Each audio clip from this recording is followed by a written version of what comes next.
I got to turn that off. Goodbye. Okay. Leave page. Mute tab. All right. Off we go. Thanks, everyone, for being here. Here comes the show in 3, 2, 1. Right, left, right, left. Roll your hands and pull the cord. Right, left, left. Roll your hands and woo, woo, right. I was dumped.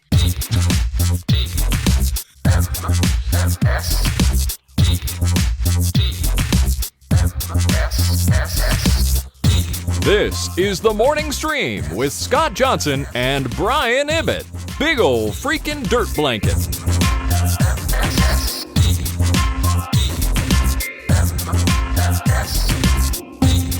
Hey, everybody. Welcome back to TMS. It's the Morning Stream, and today's date is Wednesday, August 21st, 2024. I'm Scott Johnson, and it's Brian Ibbott. Hello. I apparently was pulling the wrong cord because I did not go woo woo when that cord got pulled. Woo woo. No, I didn't either. That was from like a early 90s workout tape, and nice. It's terrible. It's terrible. bad. Yeah, you think the audio's bad? You should see the video version of this thing. The video's even worse. Oh my gosh!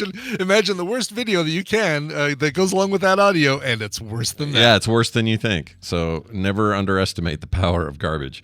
It's good to be here, everybody. I hope you're all well. It's it's Wednesday. We got the usual Wednesday business, and even though DTNS is kind of off all week, they're doing their experiment week, which is like people make shows based on some cool ideas, submit them to Tom, and then he runs them during the week while they kind of take a production break. And it's always cool. Every year they do this in August. This year I submitted one, I think it'll air today, that is all about art apps, which ones to look for. That's cool. Various devices. So if you're not on an iPad and you want something decent for the Android tablets, there are stuff out there. For that, I of course lean heavily into Procreate and why I love it, but there's other stuff like Clip Studio and Adobe's got their shit and all that. Anyway, I break it all down, talk about goods and bads, and try to help people with their kind of art plans or whatever. So all week it's stuff like that. Mm-hmm. Despite all that, Tom's still coming on here today to talk about technology. Can you believe that? Look at him! What a trooper! What a trooper! Like I'm taking a week off except for TMS. Yeah. He's a dedicated... That's how much he loves us. Yeah, dedicated morning stream contributor. Tom Merritt will be here. He is. And then after that, Recommentals with Randy. Nicole will not be here today. But we have a lot going on. Correct. So stick around. Real quick here, for those who maybe missed it, the Blizzard video I did last week, or filmed a week ago yesterday. Weird. That's right, yeah. It's very weird to think that way. I've been home by now already. Last Wednesday. That was like just yesterday. Yeah, it's such a strange week. But anyway, that video's up. If you were ever on the Blizzard launcher, you would have noticed it on the WoW tab. It also got kind of pushed here and there. Cool.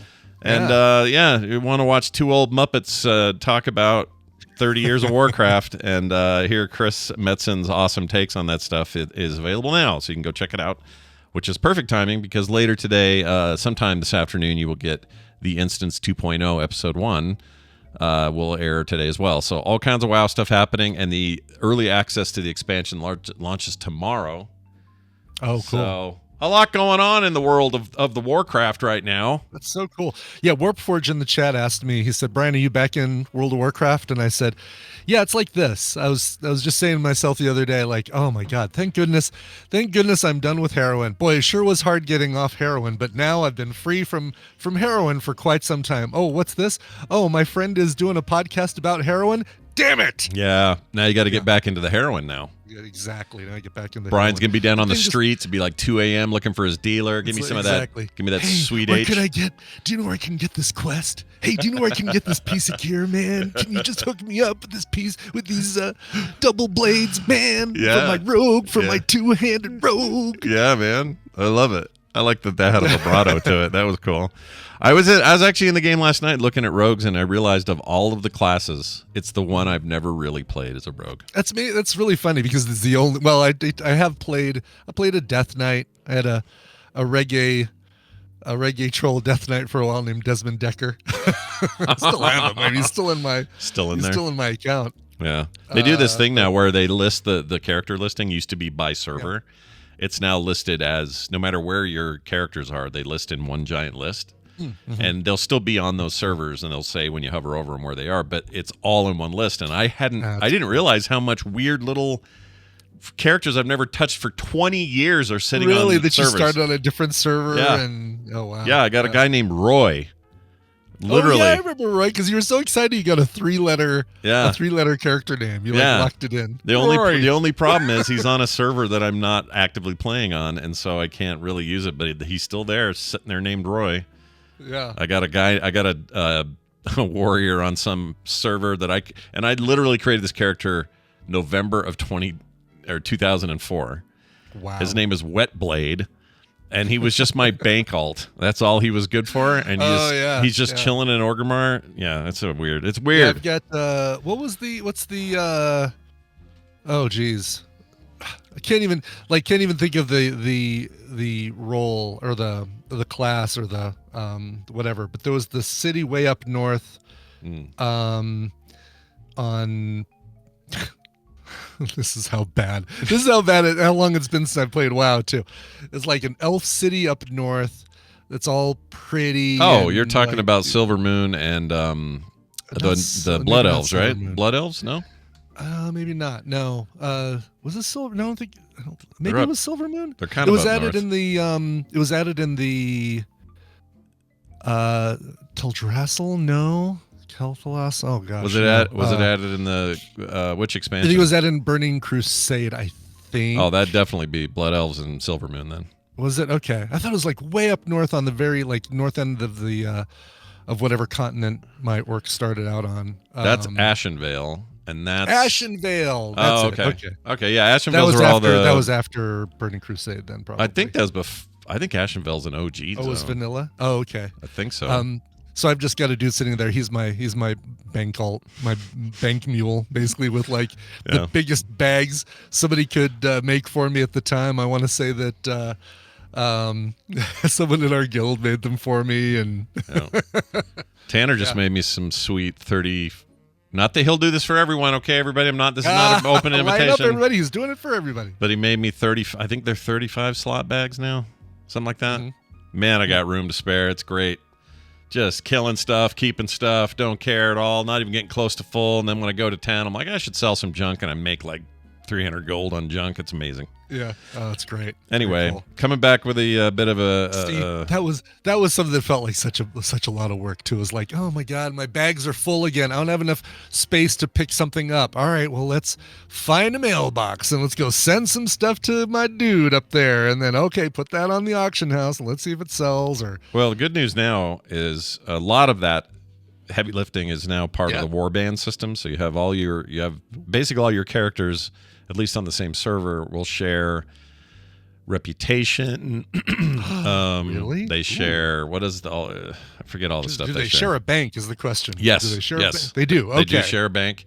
They share. Right. What was the other major thing? Oh, but I still have to go to a bank and I have to go to a major city and go to a bank, right? Unless you have. If you're in a guild, like if you're in the core guild, we have one of our guild perks is a guild bank that's like a deployable, like a thing you can. Oh, really? Yeah, but that's just the guild bank, not your personal bank. Not the personal bank. Yeah, I need a one of those little. I think it was a portable mailbox or something I had for a while that I could. And one of the mounts has I think the big dinosaur mount from Battle for Azeroth has auction house on one side of the mount, and then on the other side is I think your bank. Yeah, somebody in my raid team had one of those, or several people in my raid team had one of those, and I would always click it just after they unmounted, and so the auction house guy would disappear just as I was about to click it, and like, oh no, can you bring that back? I just need to sell some stuff in case I get the bracers that I wanted. And they're very expensive. You can buy one of those still, but they're so expensive. It's like in the millions of gold to get it. Wow. And I would do it if I had millions of gold. I don't. I spent 300,000 gold on the yak you get in Pandaria, and that has transmog on one side and what is it? Just I guess a bank on there, or no, like a vendor on the other side. A vendor. Oh, so you can at least sell your stuff if you can't auction house it. See, that would be good too. I'd be happy with just to sell it, dude. And I'm a big transmog fan. I love like collecting all the looks and stuff and combining them. Oh, so really? Having that all the time, just pop that thing out and change my change my cape or my coat or my my shoes or whatever. The thing the hell. I used the least in the game Really? was transmugging. In any game, you give me the option for like cosmetics. I mean, look at how rarely I freaking change my my social media avatars. I think I still have a picture of me as a 14-year-old on one of those social media accounts because I just can't be bothered to change it. For the longest time, Brian was just Brack from the Brack Show. I was Brack, yeah. I think aren't I? Oh no, I'm not. Now on X, formerly known as Twitter, I have the Scott Fletcher. It's only right and good that you used that. That's good. It is perfect for X. Like it is the most X thing that I could do with my avatar. Yep. Well done. Well, anyway, go watch the video. You guys will enjoy it. Quick question about the video. Yeah. Were you wearing makeup? Yes, they did. They did base. Did you do it to look pretty for Chris Metzen, or did you do it for some other purpose? I did it because they told me I needed to do it. Yeah. I didn't go in there. Not always to look pretty for other people, is it? No, you're absolutely right. And so basically it came down. The girl's name was Gina. She was awesome. Shout out to Gina. She was a contractor, but she works a ton with Blizzard. But also she just did something for Tom Brady. And there's like, wow. And I said to her, that you're telling me that like brush? Makeup on a goat. I said she actually said something about that, something about a goat. Oh, really? Can't remember the joke. We were all a little nervous, but she was doing this thing with this big brush, and I said, "Are you telling me that brush was on Tom Brady's face?" And she said, "It was." She was absolutely. You guys are sharing a brush on your faces. Wow, right now. you literally had a brush with greatness. Yeah, I had a brush with the goat. Anyway, it was with a brush with greatness. She was amazing, though. Title people get that as a title. She understood. She really understood the assignment. Her job is not just get makeup on people and have them look good on a 4K camera. Her job is also conversation and kind of letting you know it's all good and don't worry, this won't get in your eyes, and kind of she has a calming effect on both of us. Chris said the same thing. He's like, oh man, these makeup people, they just chill me out and make me relax. Well, what's funny is I wore that. There's a little Giselle Bundchen on that brush too. A little bit, probably, yeah. Now that you say it, what else has touched his face? A little Giselle on your face from the Tom Brady brush. I wish it would help me deflate my get a little gate deflate going on. But anyway, she what was I going to say about that? I forgot. Oh, the makeup she put on me was so just like base and not crazy. Just to keep you from reflecting and stuff. Yeah, so I wore it all day. I came home with it. Mm-hmm. Yeah, it's all day makeup. Yeah, you know, it's you can feel good about that. Did you use some Pond's No, I didn't. cold cream to take it off at night? I used something like that though. Something Kim had that she said was good. It wasn't Pond's though. It wasn't the brand. It was something else. Some kind of cream, and it worked. Yeah, it did the job. And then I broke out for 2 days, so that was nice. And I don't know. I don't know how you women. Honestly, I still say this. It is so. The ones that are either compelled, feel like they have to, or whatever, get up and do 45 minutes to an hour in front of a mirror every day. I just massive respect. I don't know how you do it. Yeah, I just don't get it. It's really hard, I think. I mean, again, it took me this many years to even have a situation where I needed to, but I guess they did it at BlizzCon that year when I was on stage, but it seemed much quicker. You know, they were just like pap, pap, pap, pap, and sent me out there. So I don't know.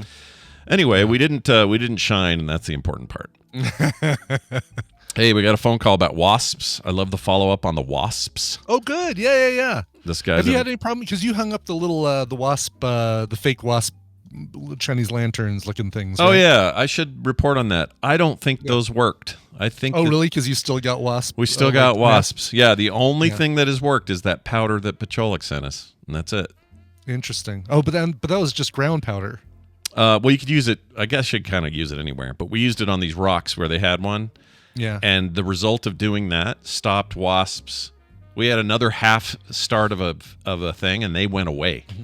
Oh, really? So, like, even though you couldn't get powder up onto it, like it was up in an eave or something. Something like that, and I don't know if they just sensed it or they were flying around. Some of them took it from one place to the other and said, "Oh, you got powder on you! Get out of here! Get the powder guy!" I think there's something to that, for real. We've got a powder guy. Go next door. Yeah, I really think there's something to that because they just all kind of stopped, and we haven't had real problems since. In the mornings, bumblebees, some just good old-fashioned bumblebees, do hover around our flowers and stuff, but they're gone by noon.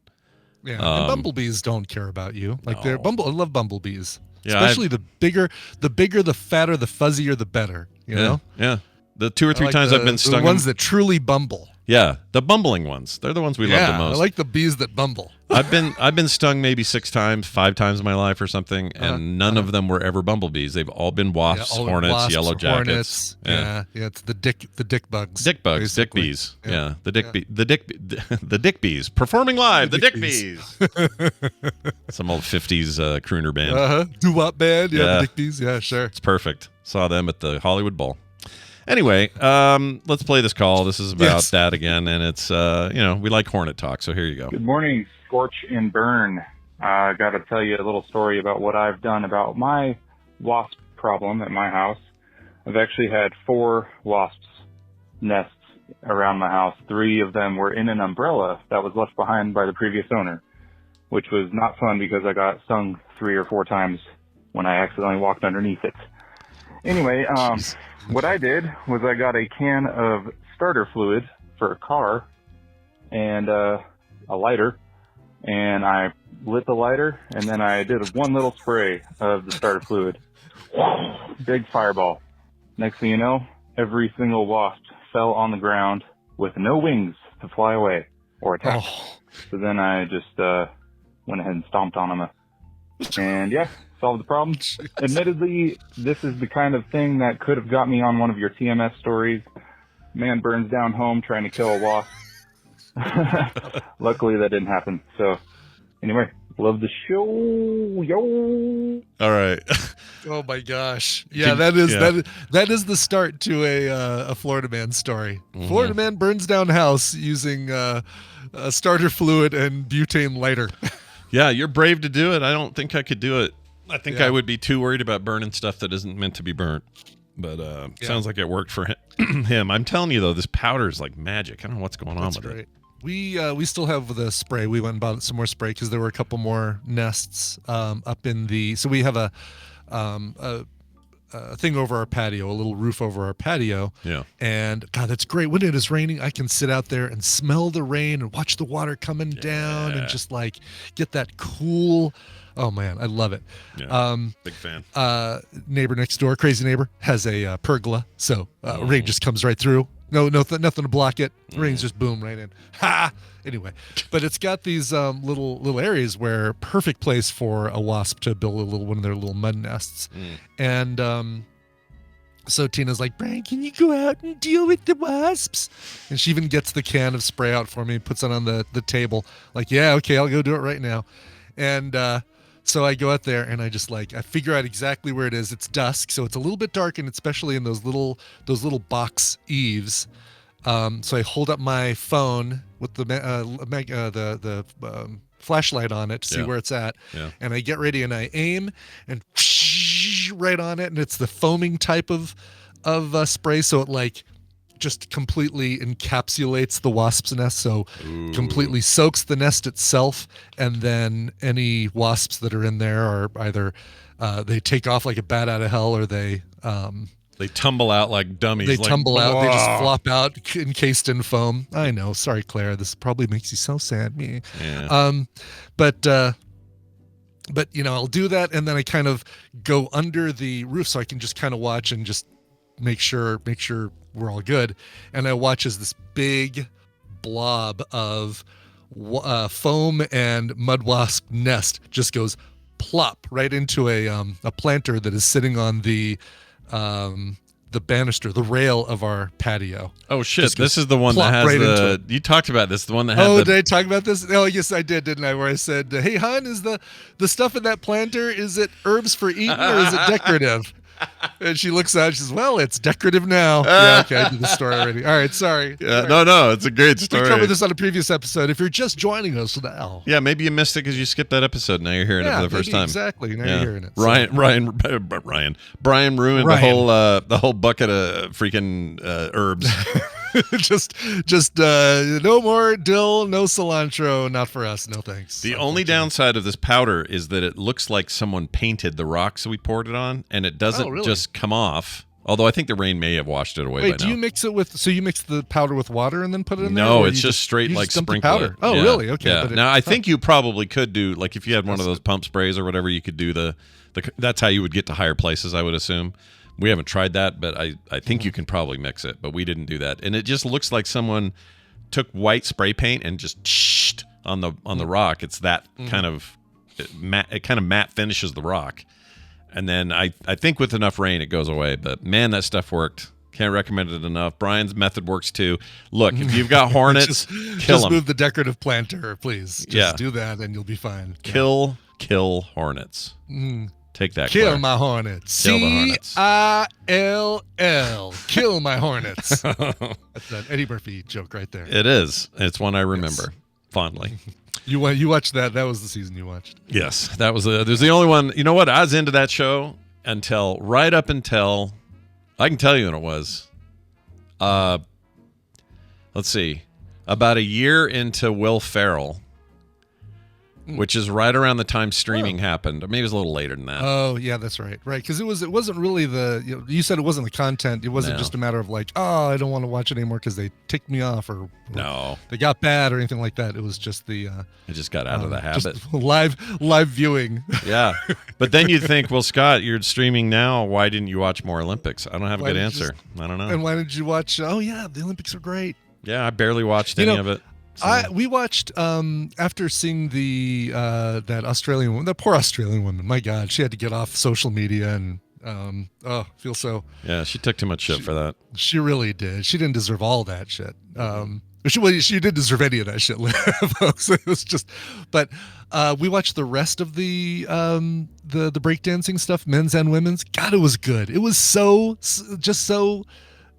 I don't know. It was really you could see the technical prowess, the knowing how many different things you can do, or the different like what they called vocabulary, the different moves you make and stuff like that. And it was great. I really, really enjoyed it. I know it's not going to be back for LA in 4 years, but what made that decision? Because this was the first year they did it. No idea. I don't know if it's like a matter of, all right, we've tried it. Now we needed some time to decide if we're going to keep it, or if it's like an instantaneous, no, we don't want that. Yeah, I wonder, but I don't know how that works. I know they have some sports that are just like exhibition until they're real or until they lock in, and I think that happened with like softball, and there was some other stuff, and now they're there. So I don't know. Was this the trial? Are people blaming that poor Australian woman for it not continuing to LA? I don't know. I don't know, man. Yeah, I don't know. No, God, I hope not. That would be horrible. I feel bad. We saw that Australian woman. We decided we don't want breakdancing in Los Angeles at the Olympics. Yeah, Oh, no. I hope not. As Homer Simpson once famously said, it's funny because I don't know him, but now that we know she's a real person, it's kind of hard. Yeah. All right. It is Tadpooly Feud time. This means two things. One, we're going to add Dunaway to the call, and the other is that you guys are going to want to ping me now and become the fourth person to ping me on Discord and be added to this call. So you know how it works. Now you have the work to do, so do it while we bring Dunaway in and have a little bit of fun with ourselves. Let's see if I can find all the right buttons to push. Here we go.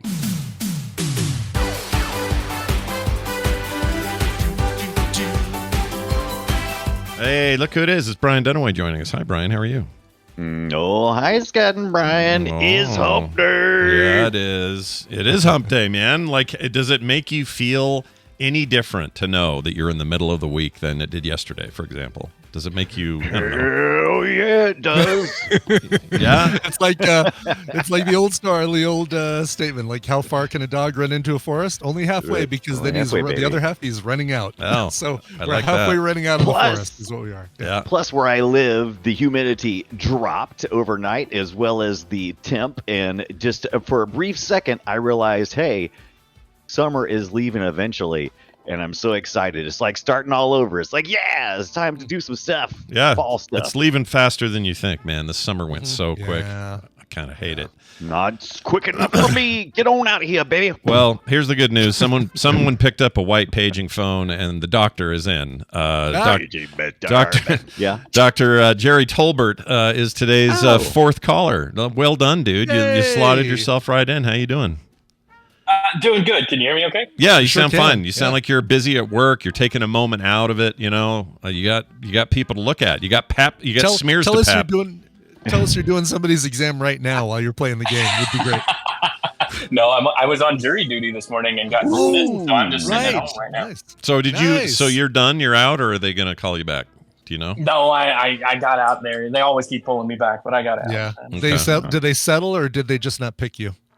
They just didn't pick me. It was they actually the docket was empty apparently, and so they sent us all home at like 10 o'clock. Here's what I predict. I predict you got in there, and they went. Well, we could deny him because we consider him a more crucial person out in the world. He's a doctor. If something goes bad, we need him around for that. Frontliner. Yeah. That could be the one reason. But the other reason is, well, on his little thing here, his form, he says he's really into tabletop games. We can't have nerds. We can't have nerds here. We're kicking all the nerds out. This doctor has a full collection of Green Lantern figures? No. We'd like to eliminate jury number 12, please. Thank you. He's a massive nerds are nerd. too good at logic. Exactly. Yeah. Can't have that happen. I think a lot of these, isn't it like, I don't know the stats, but I'm pretty sure most cases that are going to be jury tried just end up being settled before it even starts. Yeah, it's a lot of them do. The lawyers on both sides are kind of like, look, we've done this a million times. Yep. This is how it's going to go down. You take the deal. We're not fighting. Three times I've gone in for jury duty. 3 times that's what happened. I showed up there. They showed us the little video. Here's what can happen with jury duty. And then basically, and then they come back and say, all right, lawyers have settled, so you're all free to go. But here's a little voucher for a $6 towards a Wendy's double or something. And thank you for being a good citizen. Right. Yeah. This was my first summons in 26 years. So oh my gosh! Wow. Yeah. You've got some. There's a lot of stuff between you 26 years ago and now. That's fascinating. Dodging the bullet. Yeah. Yeah, for sure. Well, it's good to have you here. We're going to throw it over to Brian Ibbott here. We'll explain these rules as if we need them, but we do because some of you are new to this. We don't know who's listening. We have no idea. That's right. No, it's time to play the Tadpooly Feud. Scott's going to get into the game, and then we've surveyed the Tadpool on some nerdy topics, and Scott and Brian are going to have to predict those answers that they gave us. It is their job to see how many of those answers they can guess.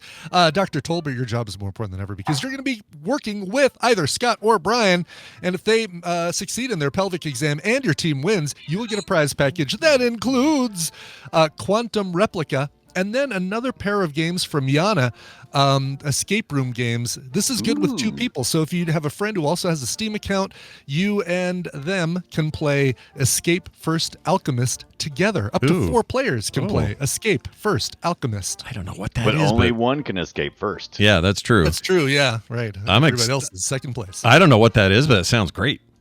You know? Yeah. I'm all about escaping things. Alchemy's cool. I mean, what else can you ask for?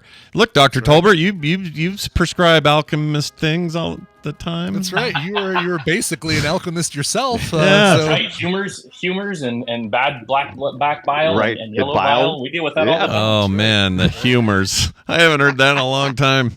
Humors. Nice. What game was that we played on the Boop Show that was all about doing that? Oh, I can't. I don't remember either. What was it? VR Operation or something? No. You literally were like, it was like all story driven, and you had to go around town. You had to like bullshit your way through it. Not that that was bullshit, but you know. What was that?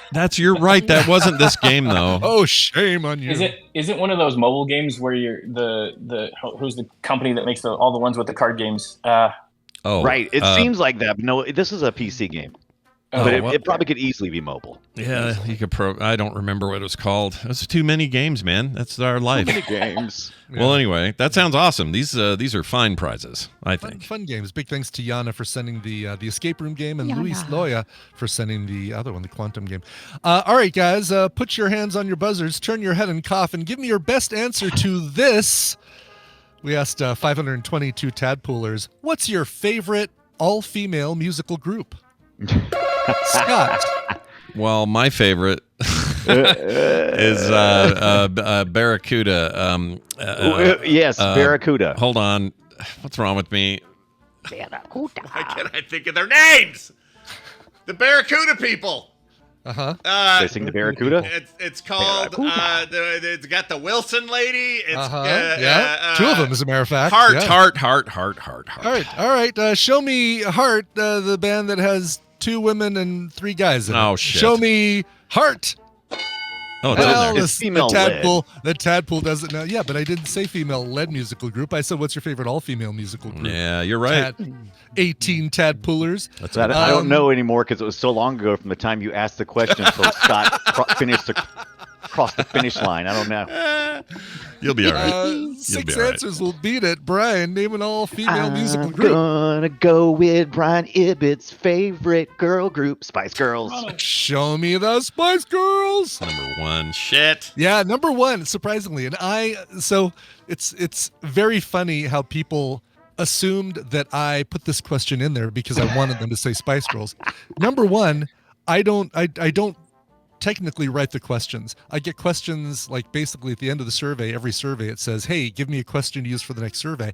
And I copy it and I paste it into the survey, right? Like I rarely edit it unless I've got 3 questions that all begin with name your favorite. Somebody sounds defensive. I'm very defensive about this. Here's why I'm defensive about this.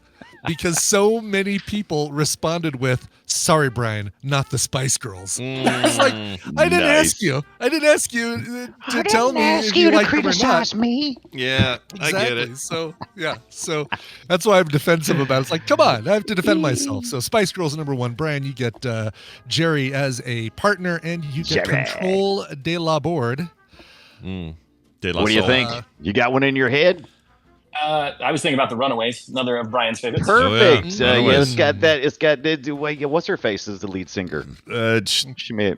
Sherry Curry. You know? Lita Ford. No, wait. Oh, yeah, Lita Sherry Ford. Curry. Sherry Curry was the lead Nailed it. singer of. Nailed She's it. right here. She's right here on the cover of this copy of the Runaways album that I have sitting next to me on my desk right here. That is your actual favorite, right? Did you tell everybody in that? It was my favorite in 1978. Absolutely. Okay. I had this album, Queens of Noise. What were you 3? No, 78. It'd have been 9. I was negative 2. And look at these ladies. Look at these fine ladies. Oh yeah. Look at them. I play trivia with her. I wouldn't run away. I play trivia with Jackie Fox right here. I play trivia with her. Oh, that's right. That's awesome. Yep. Which one's Lita Ford in there? Lita Ford is the she does not look like she does or did in the 80s. Right here's your Lita Ford. Oh man, yeah, you're right. She doesn't look anything like her. Joan Jett, Lita Ford, Sherry Curry, Jackie Fox, and Vicky Blue. I like a good Sherry Curry. A spicy Sherry Curry. Yeah, anyway. It's very good. I think we answered a question, didn't we? Didn't we say? You did. Yeah. You actually said the Runaways. Do you want to stick with that? Is that your show me the run. I just did. I just showed you the Runaways. But you guys show me the Runaways. Yeah, number 5 on the list there. Very good. Very good. Is it my turn? Do you want me to take a stab at it? Yeah, 6 points for Brian and Dr. Tolbert. 7 points. Tolbert, you did a really good one with Runaways. I have one in my head, but do you have another one? Bengals. Mm-hmm. Oh, good one. That's where I was going, so that's perfect. We're on the same page. Sure. Let's get some Bengals. Sure. Like an eternal flame. Show me the Bengals. Number 2 on the list. That deserves to be on there. We were just talking about Susanna Hoffs. That's perfect. We were, yeah. We went in Florida. You were just in Florida in Orlando, Dr. Tolbert, like going to all the parks and doing all that fun stuff, making me super jealous with your photos. Yeah. I live in Florida, but yeah. Yeah, but you don't live in Orlando, right? Right. No, we're about 3 hours away. Yeah. Yeah. So there's a thing in Orlando, and it might even still be there, called Mystery Funhouse, and it's big enough that it actually has road signs, or at least a road sign that says this exit Mystery Funhouse. And so my uncle and I were out there hitting up, the Universal Studios and Disneyland and doing it up, and we're like, oh, well, we've got a free evening. Let's do Mystery Funhouse because we keep seeing these signs for it. And you go and you pay your $20 or whatever, and it's one of these things. It's a building where you kind of walk through, and this room has mirrors all over the walls, and you have to figure out how to get out of it. And this other room has like a projection going all over the room, and it's all psychedelic. Are you sure this wasn't your hotel room? Go ahead. Definitely sure. Right. This one of the rooms was like Egyptian themed and just had like hieroglyphics on the wall and whatever. Nice. And then on a loop was Walk Like an Egyptian, right. And after playing 8 hours a day, 7 days a week, the tape had gotten so stretched out that it sounded like it was it was exactly Walk Like an Egyptian. It was like so slowed down. Yeah. Maybe that's it. Yeah, that's great. Anyway, all right. So what else you got? What else you got? You got another one? Give me another girl group, or at least what the Tadpole thinks is a girl group. Oh, I think I'd take that as a hint. Well, and so I still have a girl group, but I'm going a different genre here. How about the Dixie Chicks? Oh, that's good. Ooh, you know what? That is very good. Yes, the Dixie Chicks. Sure. Show me the Dixie Chicks or the Chicks. Yeah, that's a good That's one. Oh right. yeah, they Number dropped 6. the Dixie That's after right, all the stuff. Wide open spaces. They're great. But we know you still Dixie Chicks. That's right. I like them. They're good. Let me tell you something about them. Oh no, I've already told the story. My girls called them the Dipsy Chips, and I'll never forget it. I like that. Yeah. They could have stuck with that name and not had to change it too. Yeah. Like if they would have adopted the Dipsy Chips as a name. Yeah, then they don't have to worry about it. You don't even have to get into the political stuff or the Dixie part or any of that. Just go straight Dipsy and Chips. I'm with you, Brian. Yeah, Dipsy Missed Chips. opportunity. Dummies. Anyway. Dummies. Tolbear, do you have another there? Because you're killing it. I'm telling you. I'm just really riding your coattails today. This is great. I'm running thin right now, though. I kind of like everything I think of. Although I guess we already saw that they can have males in the band if the front people are women. So I don't know. Right, apparently, just whatever they would say. Correct. Yeah, just whatever the tadpole thinks. Yeah. No, I'm suffering right now. Okay. What do you got, Dunaway? You got one? I got a few in my head, but I'm not sure. Like, I would like to say we haven't visited this. We haven't visited this genre at all. I'm thinking Destiny's Child, but you know. Oh yeah, that's a good one. That's good. That's a really good one. Sure. Pick it. Beyonce, Michelle Williams, and the rest are here on Destiny's Child. Yeah, show me Destiny's Child. I'm a child of the 90s, baby. Yeah, there you go. Yeah, number 8 on the list. Scary. Good. Kelly, I was that's a right, little worried. Kelly. Okay, yeah. You guys are destroying me today. Jeez Louise. Well, so that brings up a bunch of those. That's a whole genre that unlocked in my head when you said that. So like we got TLC now. Oh yeah, that's right. I like TLC. Don't chase them waterfalls. Don't go chasing them, man. No, stick to the rivers and the whatever's you're used to. Do that. Lakes that you're used to. Yeah. Yeah. Get in there. All right. Tender love and care, please. Sure. T-Boz, Lisa Left Eye Lopez, and Chili. Chili. Yeah? Chili is correct. Makes me sad. I think that's it. Yeah. All right. Show me the T, the L, and the C. Oh, very nice. Number 4. Look at that. Very good. Yeah, you don't want no scrubs. Oh, wait, that's good for Dr. Tolbert. You don't want to wear any scrubs, you know? That's true. Scrubs. Yeah, that means I have to go to the hospital, and I don't like to go there. That's right. I like it. I'm an office guy. Going back a little bit from there, how about a little salt and pepper, maybe some paprika? Yes, salt and pepper's here. Salt, and salt. Spinderella, sure, yeah. Oh, Spinderella. All right, show me salt and pepper. Yeah. That's a Get a reality show. It seems like I remember some kind of reality show with them, but that just feels like a dream. I don't remember it. Did they? Was it called Push It? That would be great. Pushing it with salt and pepper. Yeah, that would be perfect. I don't know. I've never salt heard and of pepper down number 45 on the list, by the way. Wow. Yeah, you really people far have down. Forgotten. You people have forgotten. That's right. All right. Well, this is fun because I think Scott. I don't know why you guys are skipping this one, but I think the Go-Go's are probably on here. Sure. Go-Go's, that's a good one. Yeah. For the record, people, Spice Girls I've seen 0 times in concert. It's a tribute band. The Go-Go's I've seen twice. Okay, cha-cha. All right, show me the Go-Go's. So damaged. 3. Because I have a crush on Kathy Valentine, or at least I did. Maybe I still do. You did. You still do, right? I still do. Go-Go's number 3, bringing Scott's total up to 10 versus Wow. Brian and Jerry's 26. Okay. Wow. So this one is one of my favorites, but I'm feeling very unconfident about this. I'm just to say it. I'll say Veruca Salt, and I'm not even sure it's all girls. It might be some dudes in there. Yeah.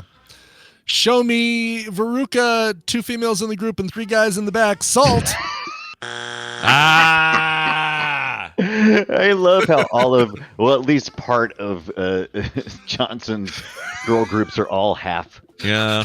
Well, I think it speaks highly of the bands that they have them so up front and center, though, because I never even think about dudes being in Veruca Salt. Right. Yeah, two guys, I guess, Jim Shapiro and Steve Lack. Yeah. Have we mathematically eliminated? No. Eliminated? No, you have not. No, it's not immolate him. Let's not do that. Okay, so we can't say stupid stuff. All right, I got you. I mean, technically, well, here's the deal. You haven't mathematically eliminated Scott from winning, but you have guaranteed that Jerry's going to get these prizes. I'll tell you that. Yeah, because even if Scott gets Oh, he had to get all of He them. needs to get both of them to win. Ah, very good. So we can sit on our butts. Okay. Well, how about Bananarama Ding Dong? Oh, that's a good one. Yeah. Although, wait, Bananarama is all girls? That's the only Bananarama. I don't think it's all women. I don't know. Is Heart all girls? No. Well, true. Well, so my argument here, Brian. Sorry, not to. No. Gimme. I'm not going to override you, but I have to play my Kentucky heritage here since I'm a Florida transplant. That's not where I'm originally from. The Judds would be. You have been killing it. Why would we? Yeah, step in with my dumb exactly. Answer? Don't deviate. That's an amazing answer. No. That's real good. Yeah, sure. Get the Judds in there. Put the Judd heads up there. Yeah. Sure. Show me Naomi, Winona, and the mom. No, that was Naomi. Yeah, Naomi was the mom. No, who's the actress? Oh, Ashley. Ashley Judd. She was. Yeah, she wasn't. Her and Wesley were capturing shapes in a little. That's hole. right. Exactly. Rods and Their eye cones. holes. Show me the Judds. No. Oh, darn it. Amazingly enough, I don't even know if the Judds. Let's see here. Judds did make the list. One person said the Judds, so tied for it wasn't tied for 52nd place. All right. The tricky bit here is that I have a local favorite. I just know it's not on here because they don't get enough love. But I really want to say him. You know what? Instead, well, I'm going to go with a big one. Let's go J-pop, and let's go with that thing Tom's always talking about. That thing, the group called Blackpink. Sure. All right. Blackpink's a good one. Yeah. Good one. Yeah. Show me Blackpink. Oops. Hold on a second. 11? Oh no, I don't want to do that. There we go. Hold 11? On a second. You took one of my things away. There we go. They were number 11, so you get another guess. Oh, good job. Oh, they were 11th. No way. Good they job. were number 11. Yeah, on the list. Okay. Oh gosh. K-pop, now aren't they? Are they what now? K-pop? Are they K-pop or J-pop? I thought they were K-pop. K-pop. They are K-pop. Yeah, I think they're K-pop. Did I say J-pop? I meant K-pop. Yeah, I think you did. Oh, oops. Maybe not. Maybe I misheard you. My sister and brother will be mad at me if I say it wrong, so I got to keep that in mind. Let's see here. Let's go with. That's too old school.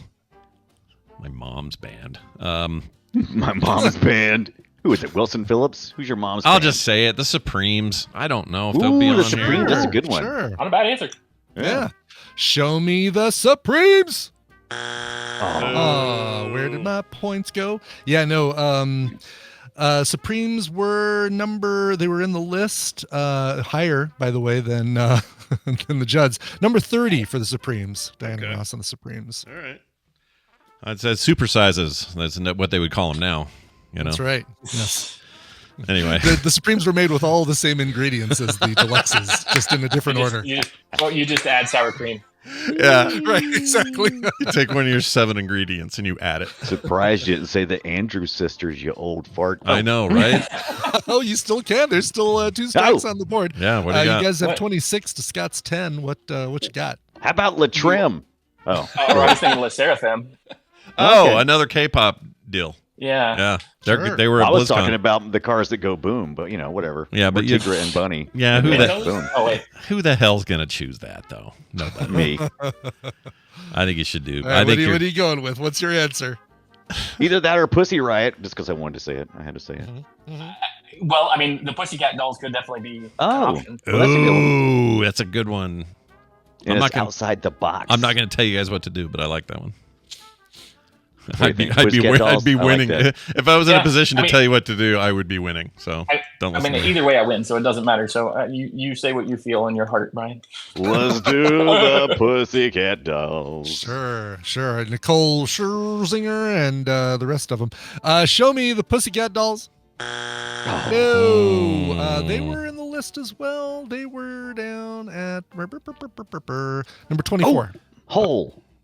I'm not. Could have got my grunge on. I didn't think about that. Yeah, but nobody likes Hole. What? They're fine. Take that back. They're okay. Even Courtney Love doesn't like Hole anymore. Yeah. I feel like this is the best part. This is the only thing they did that was cool.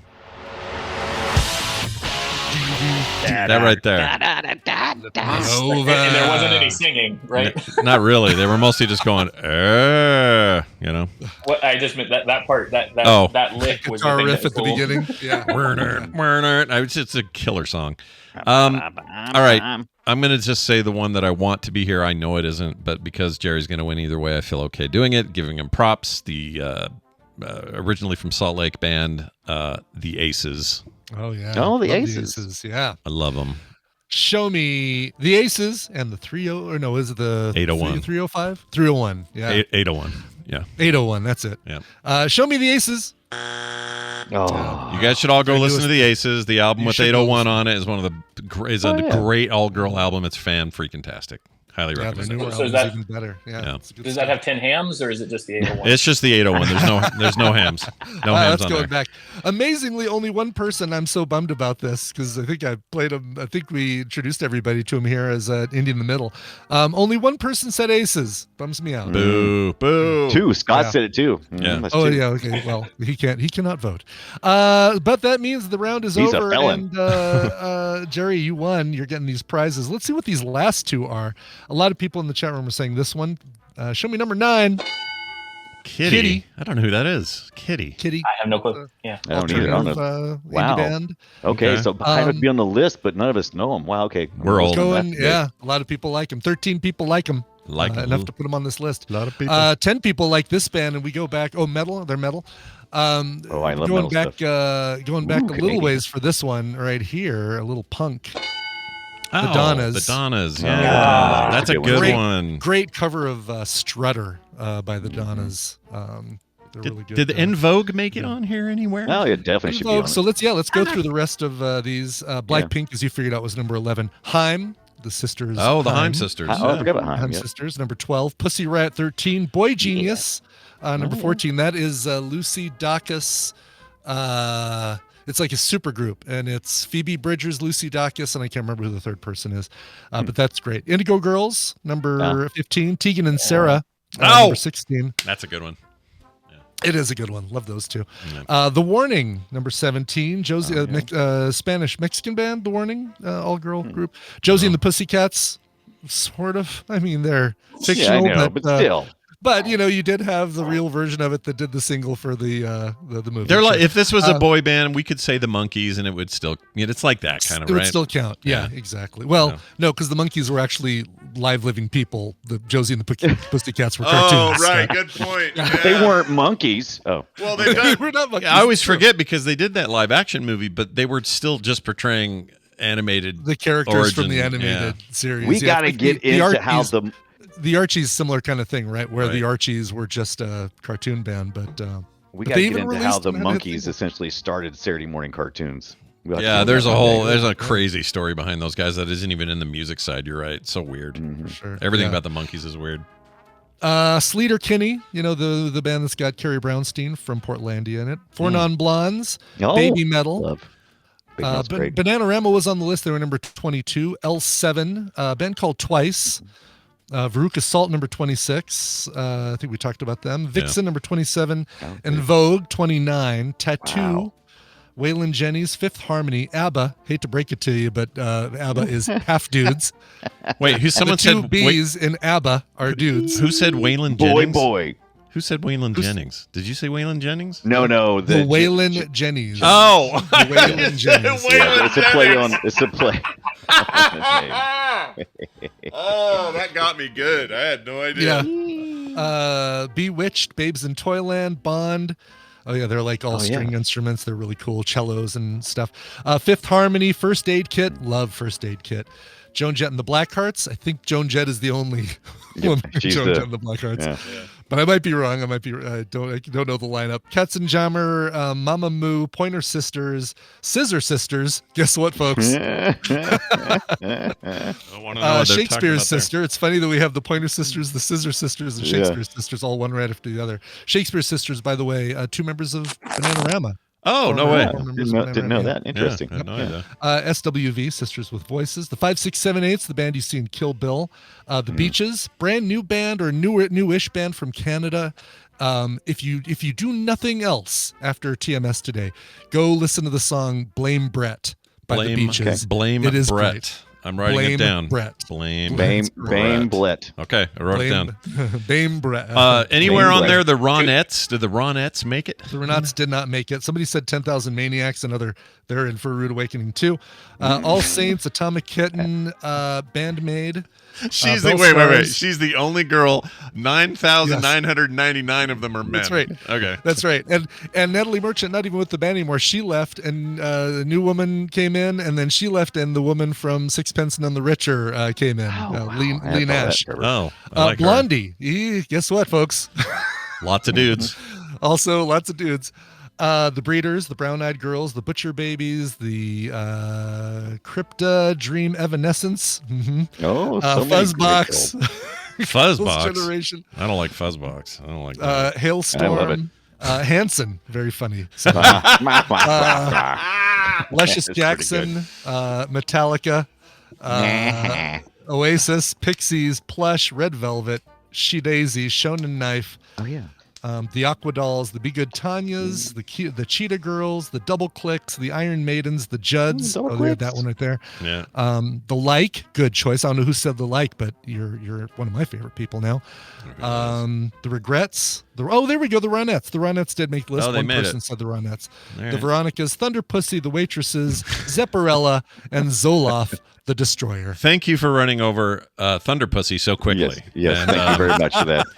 We appreciate that.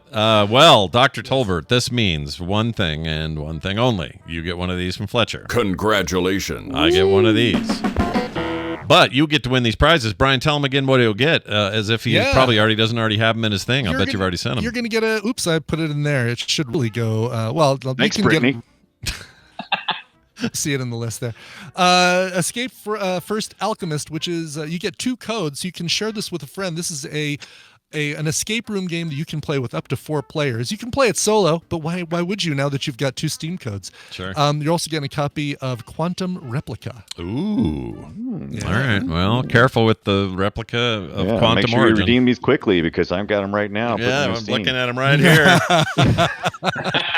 You jerks. You jerks. Well, I used to say you might not be my second. There you go. That's right. Yeah. See, there you go. You got any turning coughs today, or is it looking like a good schedule for you? What do you got going there? Looks like it's going to be pretty straightforward. It's raining outside, and I'm just kind of hanging out, maybe playing some WoW. And all right, nice. Well, there you go. That's a good day. Congratulations on escaping your civic duty, and I'm glad that you were able to hang out with us. We'll talk to you soon. Thanks. There he goes. He's awesome. If you guys don't know Jerry, you should. He's amazing. You know who else is cool? Brian Dunaway. And Brian Dunaway, part of the reason you're cool is because we do this show called Play Retro on Fridays, and we're doing that this week. Why don't you tell the fine folks at home what we're covering this week?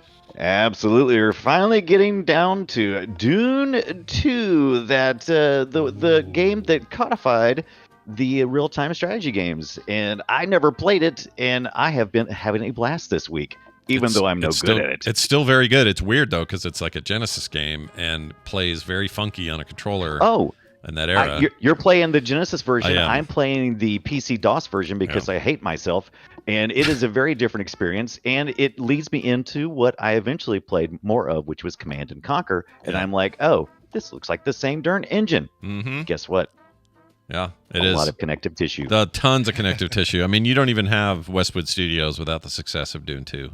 It led to all sorts of stuff. And, of course, their downfall after they sold themselves to EA. What a mistake that was. Anyway, we'll talk all about it on Friday, 1:30 p.m. Mountain Time at frogpants.tv if you want to watch it live, or get the podcast at frogpants.com/playretro. Brian, have a fantastic couple of days. No, you. Kiss our butts. Right. I tricked him there.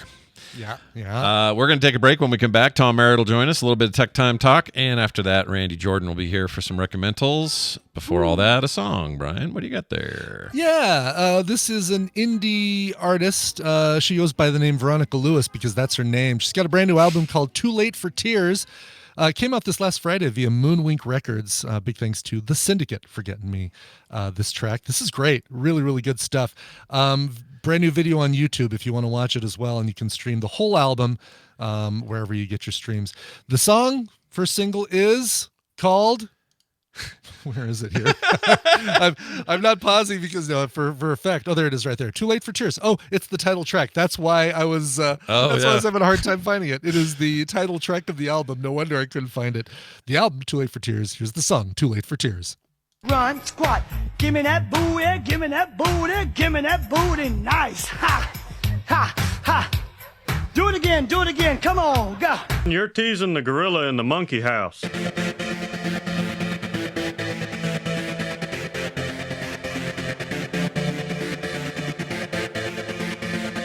And we've returned.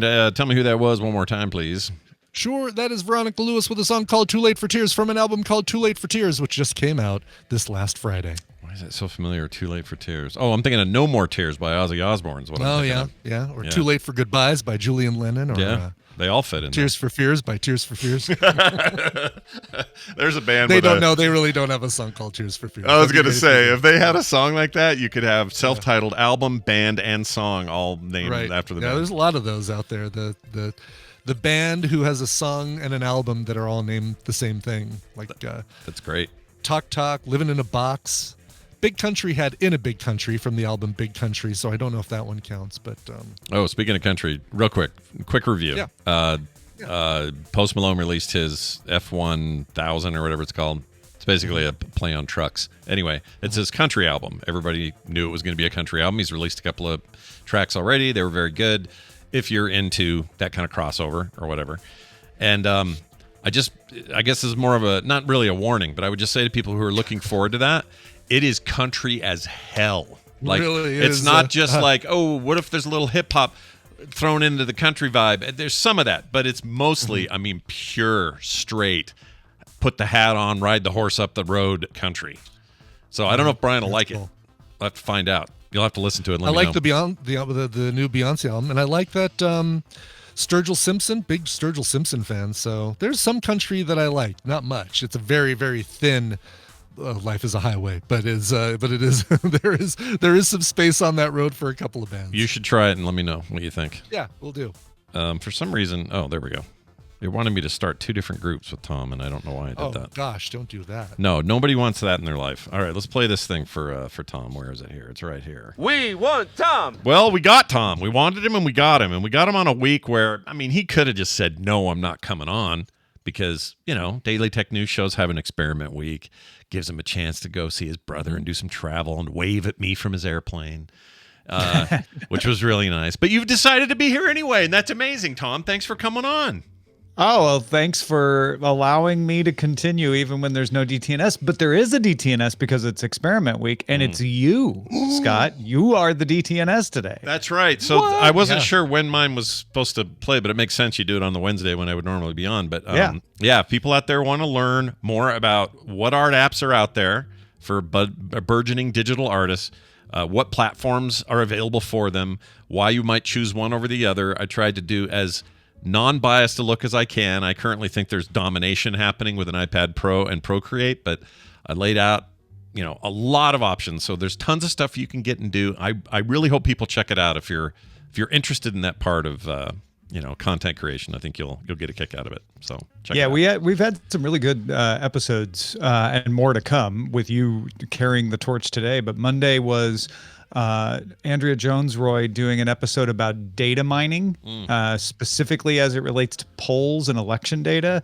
And then yesterday, Blair Basdrich from This Week in Science led an episode using her zoological knowledge because she is an animal science professional and works in zoos and has a degree in it to analyze science fiction and fantasy animals, starting with Pokemon, and trying to figure out, okay, what kind of animal would Pikachu actually be in the real world? So that was yesterday's, and of course today, all kinds of art stuff. That's great. I've always enjoyed it, but this is the first time I've submitted something, and so I hope people enjoy it. Let us know what you think. Thank you for doing that. Yeah, man, that's exciting. I'm sure people are going to love it. Yeah, it was super fun. The other thing I was going to say was, You're wearing a hat that is basically based on our contest. Did you put that on while you heard us talking about girl bands? The Blackpink hat. I put that on when I found out they didn't make the top 10. Yeah.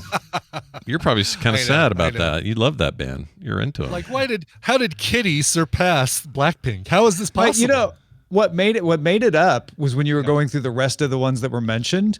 Twice got a mention, Mamamoo and Red Velvet. Those are all K-pops as well? Those K-pop are all bands as Korean well? groups, yeah.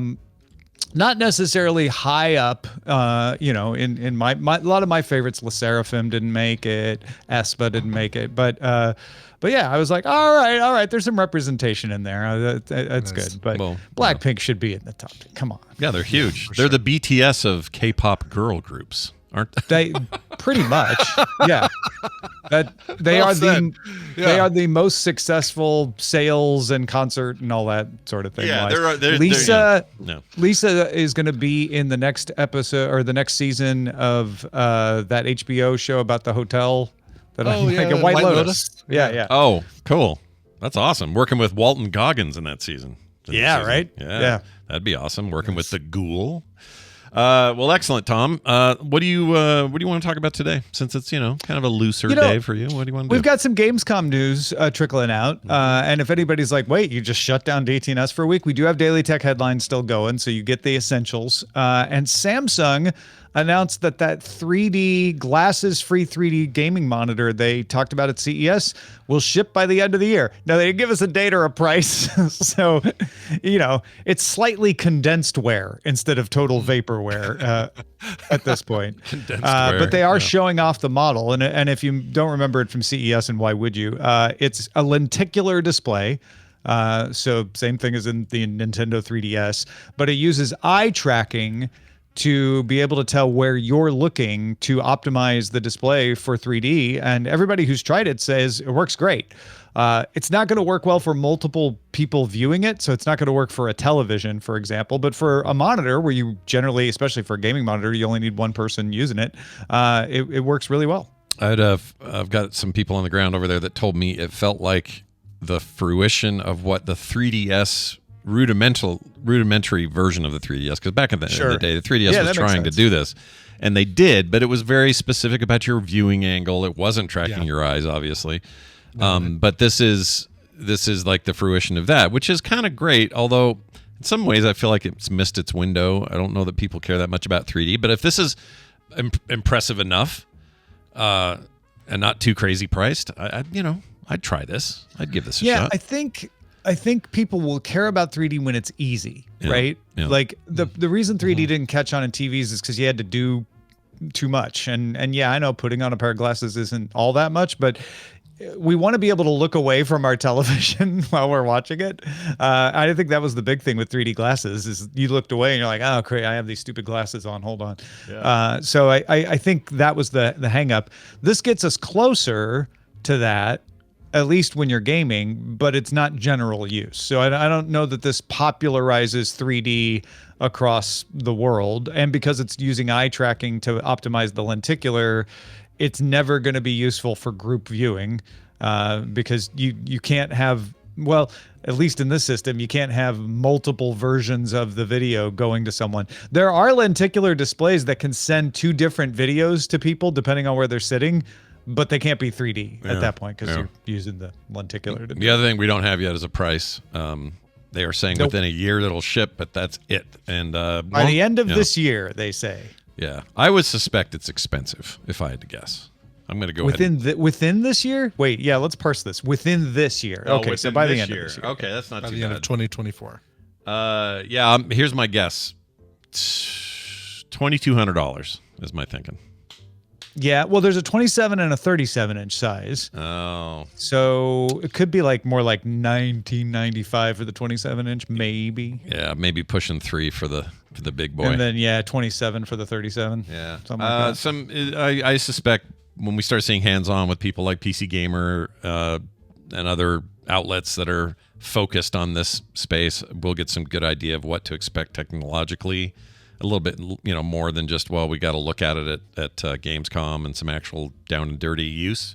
And then, we'll see. I don't know. I feel like good regular monitors, curved, large format, large size monitors have gotten so less expensive these days.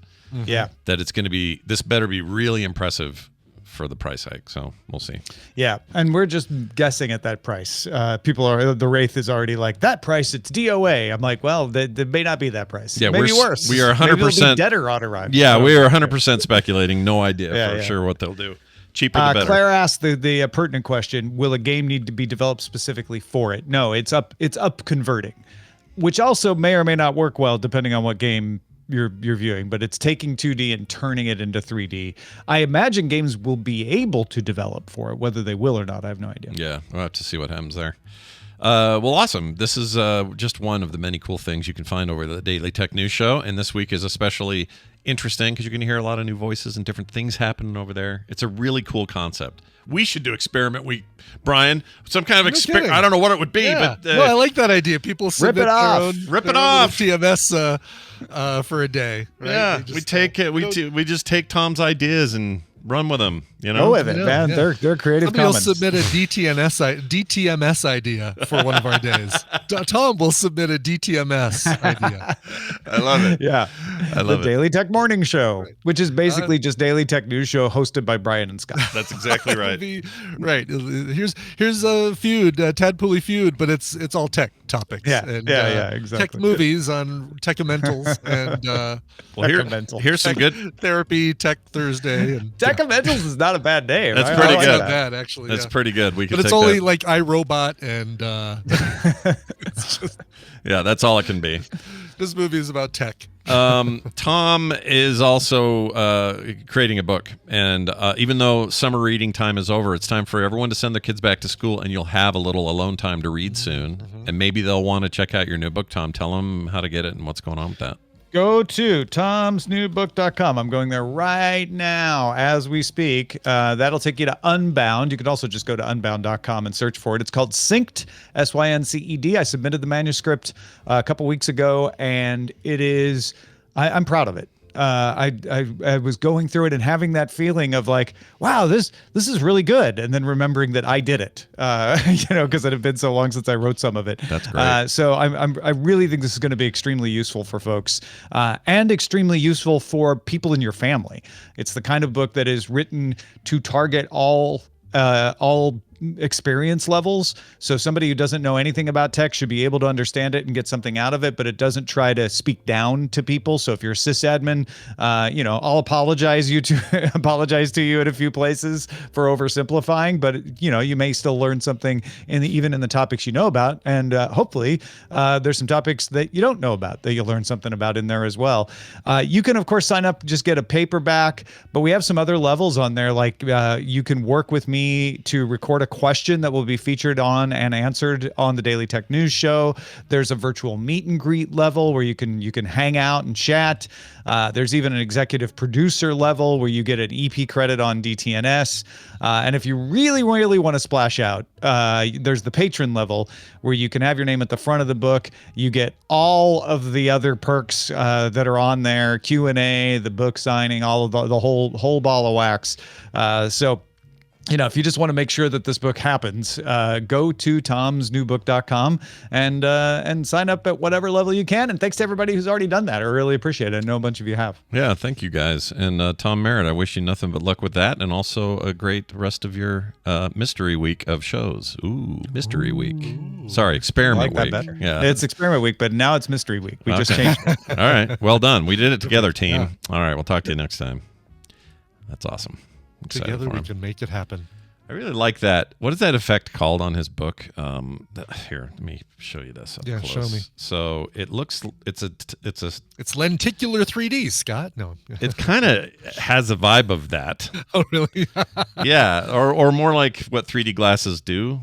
You see what I'm saying about the word synced there? Oh yeah, yeah. But it's just done with color. Yeah, I like that a lot. Yeah. Yeah, it's almost like misregistration, like where your CM and Y aren't properly aligned. Mm-hmm. Yeah, like a comic book when you turn a few pages back in the day and it was like, oh, this stuff's overlaid funny, but it actually kind of is cool in this case. I like it a lot. That's why you have those registration marks. That's right. Look like little crosshairs. Yeah, get your Get your what was the program we all get your Quark Express updated, everybody. Oh yeah, right. Exactly. You don't have the right plugin for your Quark Express if your things are misaligned. I was more of a PageMaker guy. Registration is off. I was a PageMaker guy, but I remember Quark irritating me because I was just like, well, I want to use PageMaker. Oh, I know. But Quark then was based here in Denver too. Oh, was it? I didn't know that. Mm-hmm.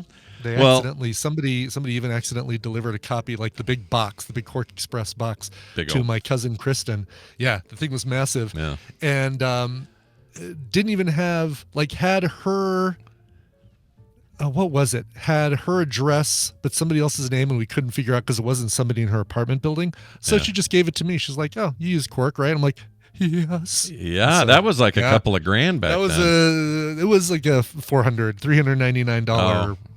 I thought it was more than that. Maybe it's an inflation thing in my head or something. It was shrinkflation. That's why we have this little tiny box of Tic Tacs and a big box of Quark Expresses. Yeah, I remember being really excited because Nintendo, Adobe bought PageMaker, right? And then eventually it became InDesign. Aldous. Yeah, from Aldous, and it became InDesign, and then it became the standard again, and Quark lost. Mm-hmm. That just seemed like such a chaotic publishing time. It really did. Yeah. Yeah. Nowadays, Adobe was like they picked up Pixel Paint from somebody and turned into Photoshop. I don't know. I guess they were competing with Freehand, with Aldous Freehand. They had Illustrator at the same time. Illustrator and Freehand, they were the competitors, right? Yeah. And then they had, what was their web thing they bought from? Dreamweaver, which was from, it was from the company Macromedia. Macromedia. Dreamweaver. Yep, that's why they also got, I guess they acquired all of Macromedia and ended up all of it, Yeah. Flash. That didn't go well. Went well for quite a while, but boy, is it not so looked upon favorably now with the security issues and stuff like that. Yeah, it was Swiss cheese at the end. Uh-huh. Let's get to some Randy time. Yeah, that's dirty for some of you, but not me. Randy time. That's right. Let's get Randy. Get a little Randy in here. Let's get Randy in here, folks. Yeah. Well, what do you recommend?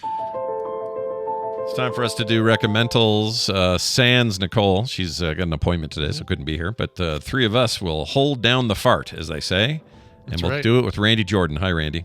Good morning stream. Scott, it was so fun having you out here last week. I agree.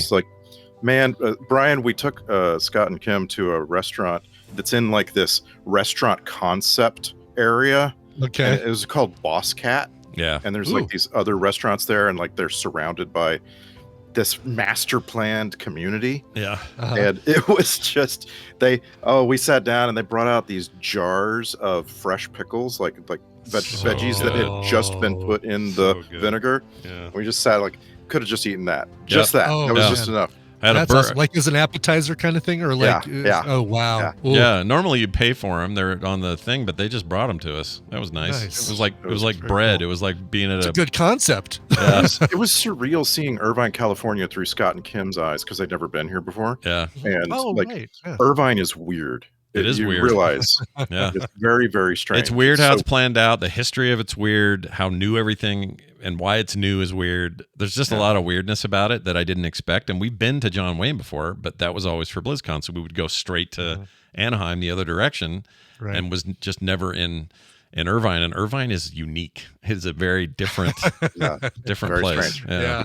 We sat in traffic on the 405 quite a bit. Of course, as you do. Yeah. Randy was very good at handling all of the traffic-y. He's very Californian. Did you write in the copper-colored box? Yeah. What was that? What's the thing called? It's gold. It's gold. It's not copper. Okay, sure. Yeah, we were in the old gold Scion, which just treated you well for a very long time. Yeah. And out to Denver once, I think. Yeah. And I walked them around in the heat and showed them lobbies with motorcycles in them. Yeah. That's what we did. There are so many lobbies at Blizzard, you guys. You have no idea how many lobbies they have. Oh, yeah. Every building has a lobby, and they have many buildings. It was really fun, and Randy's an extremely gracious and awesome host. He picked me up from the airport, took us back, did all that stuff. Super appreciate it. And it was fun. It was a really good time out there. So I'd like to say I abandoned you at the airport. I am so sorry. No, you didn't abandon us. You must have spent a total of 10 hours in airports. The only problem with that airport, or the only problem with that particular leg of it, was the plane delays from the storms that were here. But us getting there early was no problem. We were fine. I read a book. Kim read a book. We watched an old guy yell at the help. It was great. Was somebody playing the piano? There's a piano in that. Oh yeah, there was. We did see that. And by the time we were delayed, we decided to finally get into the gate, right? And now we're past the point of no return, really. And then we found out about the delay. And then so Randy's like, shoot, maybe if you guys aren't through TSA, we could come out and have dinner. And I went, I don't think they let you through unless you got a ticket, right? And so it was all effed up at that point. But anyway, it was awesome seeing you guys. Will going into high school. What the frick? Oh God! How is that and even that he's possible? tall. Like I can't even imagine. I have no idea. He's like one day. I don't think we saw him when we abandoned you at the El Torino across the street from John Wayne Airport a couple years ago. Yep. Well, Brian, you're up. You guys, you and Tina need to come to Irvine, and we'll show you the khaki-colored buildings and the perfectly manicured lawns. Yeah, I am so up for that. I need a little Randy and SJ time and some Will time, and maybe even a little time with the mouse. You know, a day or two with the mouse as well. Sure. Everybody likes some mouse time. Yeah, I haven't been there since they put in the Runaway Railway thing, so I need there's a new ride I got to experience. Yeah, so that's the deal. Well, good. Well, here we are to do Recommentals, and as much as we'll miss Nicole, we do have a lot here to go through today. Our third week in a row that there's only 3 Recommentals. Yeah, that's true. We keep having this back and forth. forth. Alternating. It's been we have not seen Randy and Nicole together at the same time on this show in about a month, so a little sketchy. Interesting. Here's the thing. I just told Nicole that in our secret back channel. Did you? Plot against you. Okay. Yeah. Good. Real quick. What was I going to say? Oh, I'm just surprised we got you today at all because of everything going on at work there. So seems like right now is kind of a busy time at Blizzard. Yeah. You know what? Turns out I'm going to be working on Saturday, but I'm taking it kind of easy right now. So good. All right.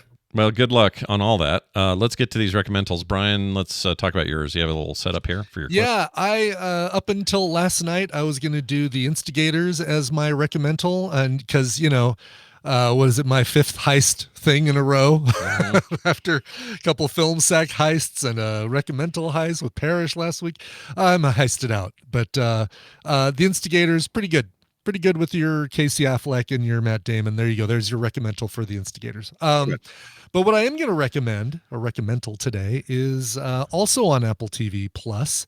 And we finished the last episode of this, and I said immediately as soon as it ended, oh, this is my Recommental this week. This was so damn good. So let's play the clip. Here we go. My name is Rusty Savage, and I am the prosecutor in this trial. Sitting over there is the accused, James McDavid. And I can tell you that he sits there not guilty, because that is what our Constitution demands.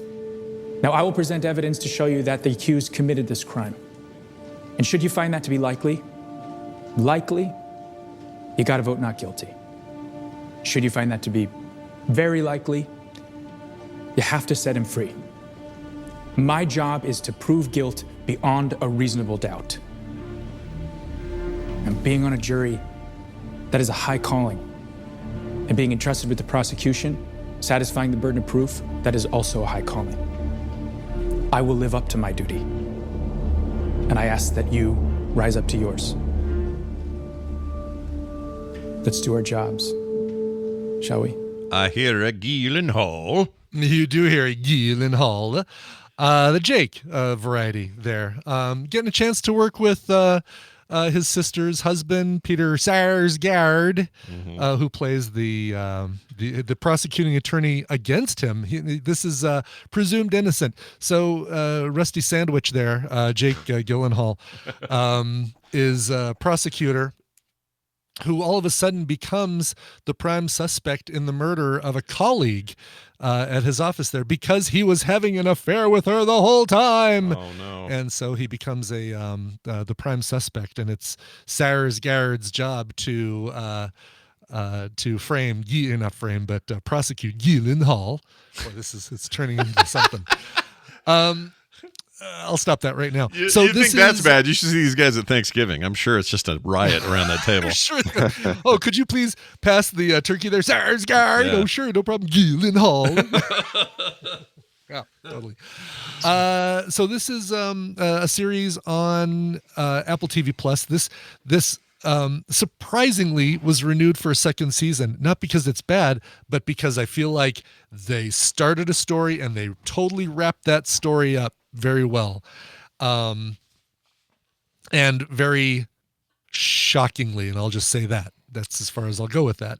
Okay. This is the same thing that Harrison Ford was in the adaptation for the movie in 1990, presumed innocent. But this is just, I didn't know that. yeah. Okay. Yeah. So all right. There must it's be all, it's all based book or on the something, Scott right? Turow book Okay. from 1987. Right. But this was created by David E. Kelly, who's got, he's got some, turns out this David E. Kelly's got some TV chops. Yeah. And I would say he's got 4 of the biggest shows of all time. Yeah. Like Yeah. the biggest 50 biggest shows. Like he's got 4 of them. Yeah. Right. And most of those are legal based shows. Some of them are hospital based shows, but and they're known for being kind of funny. This doesn't sound like it's ever funny. This is never funny. I'm sorry. If you're Okay. coming here for the laughs, I'm afraid you're going to be a little bummed. Yeah.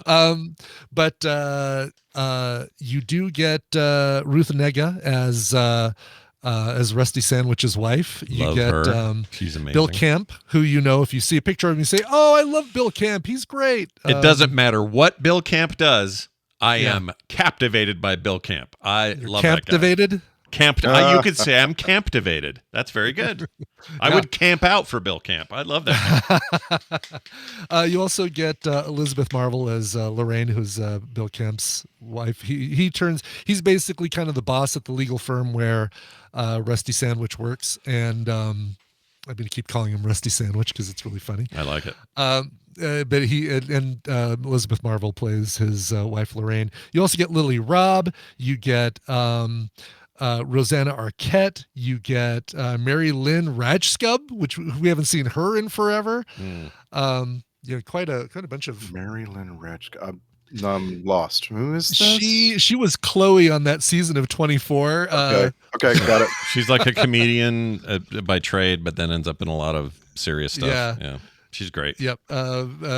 Big on that Larry Sanders show. I think she was for quite a while. Yeah. Was she the whole time in She's a very Anyway, good TikTok follow, by the way. She's very funny. Is she really? Yeah. Oh, good. Okay, I might need to. That might be enough to get me on there. Yeah. Anyway, this is on Apple TV Plus. I'm not going to say any more about the story because it's just fascinating, but it is so extremely well done. And I got to say, Ruth Negga's performance, Jake Gyllenhaal was great, but we need to see an Emmy nom for Ruth Negga for this because she was absolutely stellar as the wife who has to kind of defend and protect her husband and stand by him all the while he's talking about this affair that he had and the problems that kind of go along with that, of like having that dual, love him and hate him at the same time kind of thing. Just absolutely brilliant. She's fantastic. She was in Warcraft. I always forget that. She was. Oh, really? Yeah. Who was she? I just think of her in Preacher and how great she was in Preacher. Oh, so good. And she stole that whole show, I thought. She really did. She absolutely did. Yeah, she was without a great. doubt. Anyway, it's called Presumed Innocent. It is on Apple TV Plus, and it is 100% worth your time. Nice. Ryan, I gotta make another plea for you to get onto TikTok. And the reason is because you're missing out on the discourse. And the discourse changes every few days. Like the current discourse is around Chapel Roan wanting people to stop bothering her. What? And because it's the discourse is about parasocial relationships and how people approach celebrities. And it's very, very, very interesting. And you gotta get on TikTok so you can. Okay. Yeah, I'm curious about that because I would approach Chapel Roan and say, "Hey, I love Red Wine Supernova. I think it's a great song." And there you go. Yeah, not bad at all. It's the discourse, man. That's what TikTok. Once again, is there a discourse button that I can press? And it just pulls me into the discourse. I would love a discourse feed. That'd be great. That doesn't exist. It has to kind of find you, I guess. The Apple TV, once again, they don't make bad TV shows. I don't know what their deal is. It's crazy. But I gotta ask, did anyone watch that? What was it called? Hello Science, or what was it with Billy Crudup? Oh, I don't know. What was that Apple TV thing? It was advertised for a while. Thank you, scientist. Is it? Oh no, hold on. What was it called? Yeah, I can visualize the title card, and I cannot tell you what the damn thing was I don't know. Hello Tomorrow. Hello Tomorrow. Hello Tomorrow. Did anyone watch that? Was it any good? I didn't see it, but it reviewed well. People liked it. Did it? No, Okay. All right. I'm having a really hard time with the late Billy Crudup, like the later. I thought you meant he died. What? You said the late Billy Crudup. I'm The like, late Billy Crudup. I get what you mean, like know, late there's just career. I don't know. There's something going on there that I'm not Really? enjoying. Oh my God, he's I think one of my favorite parts of the morning show, because he's another one of these people that you both love and hate at the same time. And I'm all in on the crud. I love the crud. The crud is great. Who doesn't love the crud? Yeah, the right? crud modeled for a big blue wiener, and that's right, for Watchmen. Yeah. I have still Just never watched watched him in Alien Covenant. You haven't seen the Watchmen, the original Watchmen movie, Randy? No, I was saying I've still never watched the morning show because they call it TMS, and I can't allow that. Yeah, Scott I don't like has it the either. same problem. That's why he hate can't it. do it. Also, half of Annoys that me. show smells like milk, so he can't. He just can't do it. It smells more The other like one has a coffee. chin. It's more coffee creamer now. Is the deal? little coffee mate. Yeah, it's just Right? Oh, okay, right, all right. That's a pretty good Jennifer Aniston. Totally stolen from whoever did it on SNL, but she nailed it. And that's great. Oh, okay. Okay. Ross, blah. All right. Well, that's awesome. I can't wait to see that. Yeah, presumed innocent. Back to what that was. It was presumed innocent. So watch that. Randy, you got a clip here as well. What do you want to say about it? Just that I had to watch this because we talked about it. we talked about it on Sunday, and I'm like, I gotta watch it now. All right. And I said as we were recording a podcast, I said I'm gonna watch this thing. I watched the thing, and I'm here to recommendal it. And I know most people have seen it, but we're gonna force everybody to see it. That's all right. Right You and I will have a lot in common. A strange man gets in. So an aging man is now in the later parts of his life, he's a limousine driver. Okay. And a strange man gets into his limousine, starts harassing him. I love Logan. Okay, great. Yeah, Logan's great. All right, here we go. You know, you got some buckshot in your door. I heard you was in Phoenix. But then last night, some friends of mine in Texas HP called and told me they found 3 dead cholos in a pullout on 54. Not unusual, I know. Except one was missing a hand, another one a leg. So they was thinking it was either an escaped tiger or Freddy Krueger. But neither one of them can drive, one being fictional, the other one extinct.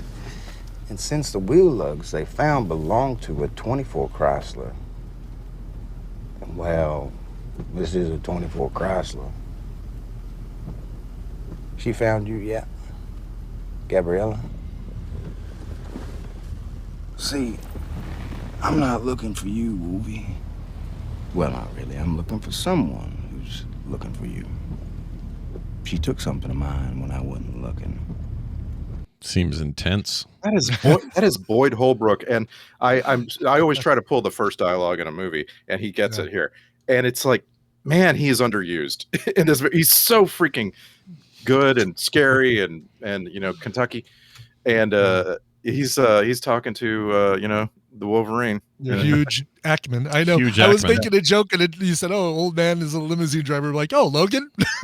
That turned out to be Logan. As I told you a couple days ago, I have this feeling like it's really fun to watch Logan again before watching Deadpool and Wolverine again. Sure. And it's the word "fun" is being misused there. It's this is a rough movie. This is a very angry and very sad movie, and it's actually not got a lot of action, but it is so freaking good.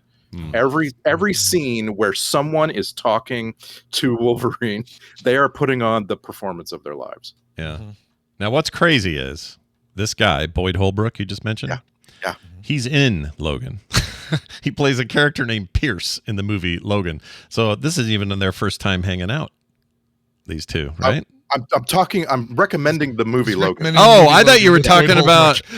Are you saying that he's actually in the clip that we just listened to for the movie that Brady is recommending? I'm looking at the wrong listing. I thought you were talking about. Never mind. I'm looking at City Primeval, which I know we've already recommended on this show. Yep. But okay, yeah. so you are talking about Logan with old man Logan in the car. Yes. With the knives coming out of his arms, X-23, all that. That's the Logan. Okay. And it's streaming, so like if you haven't seen Logan, you've got to watch it. One of the best movies of 2017, which was a stacked year.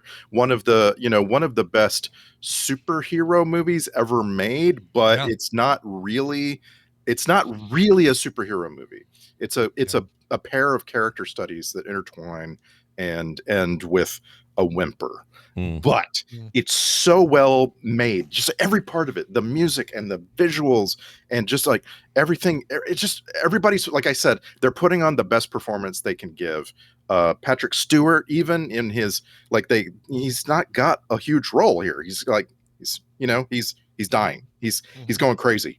Yeah. Amazing performance by Patrick Stewart in this movie. Yeah. So's Stephen Merchant's character is really good. I love that part. Yes. Caliban. Yeah, it's a weird take. Caliban, right, yeah. It's a weird take on Caliban, but it's very good. Well, and I think of Stephen Merchant as this guy who appears on every sitcom for one episode, right? He's really tall. Sure. And he shows up on Modern Family and he's funny. He's a hotel concierge or whatever. And like, this is so not that at all. Yeah. Who does Eric LaSalle play from ER? I don't remember. Don't remember him in there at all. It's a small role. Okay, nothing big. Very small role. Guy's not doing a lot. Looks like He plays a dark and brooding doctor that has a secret and doesn't want to tell you. There you go. Nailed it. Well, there you go. It is called Logan. Everybody, not City Primeval. And like I say, it's the perfect. If you've already seen it, it's time to watch it again. And if you haven't, hurry up. This is the best time to watch this movie when you got Deadpool and Wolverine right there. So Richard E. Grant, this makes him a 2-time MCUer now that Fox is owned by Disney, right? And Marvel. So when Richard E. Grant shows up in your old Marvel movie and your new Marvel movie as alternate Loki, or I guess TV show, now Richard E. Grant is times 2 for us. We love him. He's a double dipper. Yeah. Well, and he's also in one of the Doctor Who movies. Oh, he's in Who stuff. I didn't know that. So like that gives him the trifecta, the nerd trifecta. Yeah. Sure. Yeah. Well, that's great. He needs to be in a Star Trek. Yeah, that's the what nerd gives him, trifecta. or Star Wars, or a Star Wars. You can have a Star Wars, that's fine, but the nerd trifecta includes Star Trek. I think. I know Star Wars, Star Trek, and MCU is your trifecta. But Doctor Who, you know what? You could substitute any one of the three of those for Doctor Who. I'll allow it. Just sneak those in. This is streaming where? Is this on Disney Plus right now or somewhere Disney else? Plus, yes. Okay. And it's a wonderful way to spend a couple of hours and then cry. Just cry your eyes out. You'll love it. Yeah. Yeah, I love this movie. But I have to admit, I've only seen it once back in, was that 2017? Came out in 2017. Yeah. It always feels older because I think of 2017, I go, oh yeah, Blade Runner 2049, and these things that feel newer to me, and this feels older. And I think it's just because Hugh Jackman had been doing this so long. I conflate that whole Logan's run. Logan takes place after Deadpool and Wolverine. So they made him, the character, look older, or they made him look younger for this one and older in Logan. Yeah, which is just it takes a minute to kind of get into that space. But yeah, it's very weird. It's just great. All right, it plays all around Deadpool and Wolverine.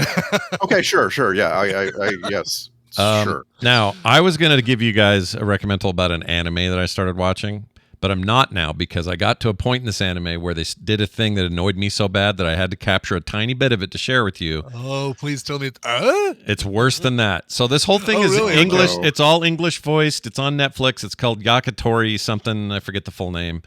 It looked like cool sci-fi to me, and the regular voice actors are doing great. It's not a problem. But as soon as they showed this army of rat people, and the rat people have their own language. Now in Star Wars or something, it's like you get a kind of a fake language, but it feels fleshed out and they're talking in a language. These guys are having full conversations in the subtitles like, we must go to this planet and do this thing, and everybody's got to work together and all this sort of talk. But this is how they say it, and I mean only how they say it. Choo choo choo choo choo. Choo choo choo choo choo. Choo choo choo choo choo choo choo. Choo choo choo choo choo choo. It's just choo choo choo choo the whole time. It made me want to die. I couldn't do it. I couldn't make it. Were there subtitles at least? Yeah, they definitely had, because they were treating it like a language. And like a language. So they were saying that, but then they were showing in the subtitles would be what they're actually saying. And it made it worse because there's no way these articulated sentences were coming out of choo choo choo choo choo choo. It's just like, listen, it works for group. It's like that Gen Z thing where you edit together just people inhaling. Right? Yes, right? Yeah, those are great. Yeah. We actually started to make one of those of Scott and Chris Metzen.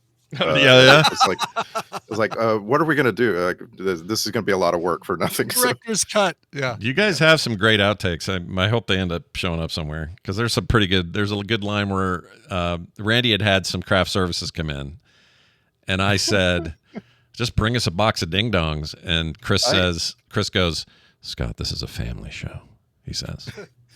And I thought that was really good. There's a bunch of like little lines and little comments. I knew they weren't going to make it in. Yeah. But they're out there. They exist. So get them out there. Anyway, so I'm not recommending that. Instead, I'm recommending, I did a little bit of a baton grab with Randy this week. And I grabbed his baton and he shoved that baton at you is what he did. He did. And I was happy to take it because it's a thing I love. And it's going to be obvious when I play this what we're talking about. I'll go ahead and play it and then we'll talk about it. I too crave nothing but revenge. A big belly full of revenge. If I may. If the shooter goes around the back, the shootee won't know the precise moment of the execution. Minor torture, but every little bit counts. Either way, that rat shot will turn my brain into a pink mist so fast I won't even hear the sound of the gun. I'll hear it. I'll hear it for the rest of my days. Of course you will. I'll feel the kickback in my hand. Sure. I'll remember your face. As the slug worms its way into the soft matter of your brain, taking with it what you call your reason. And your memory, from which my mother will fortunately be absent. All right. That may sound familiar if you've seen it. Maybe it doesn't. I don't know. It is Furiosa, the prequel/sequel to Mad Max Fury Road, my favorite movie of all time. And a lot of people are like, well, wait, where is this now in your list? To me, they're one big fat movie. They really are. I don't think of them as separate. In fact, this so much helped enhance the 2015 Fury Road that to me, they just run together in a way that made everything better. And part of the reason for that is they made a very smart decision. Director George Miller made this really brilliant decision at the end of Furiosa to roll right into post-credit Fury Road craziness and tie it all together. And it does it in such a way, it seems like a real simple idea to do that, but it works so well.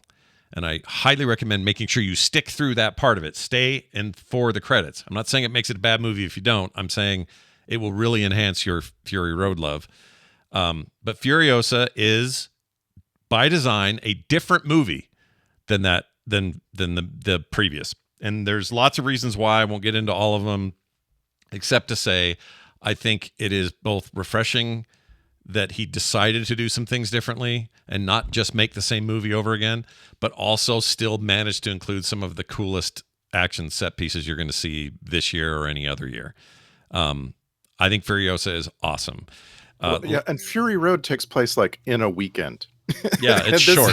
This is like the whole story of a character. Yeah, this is a life of a character, really, from child to old, to almost midlife. Adult. Yeah, adult.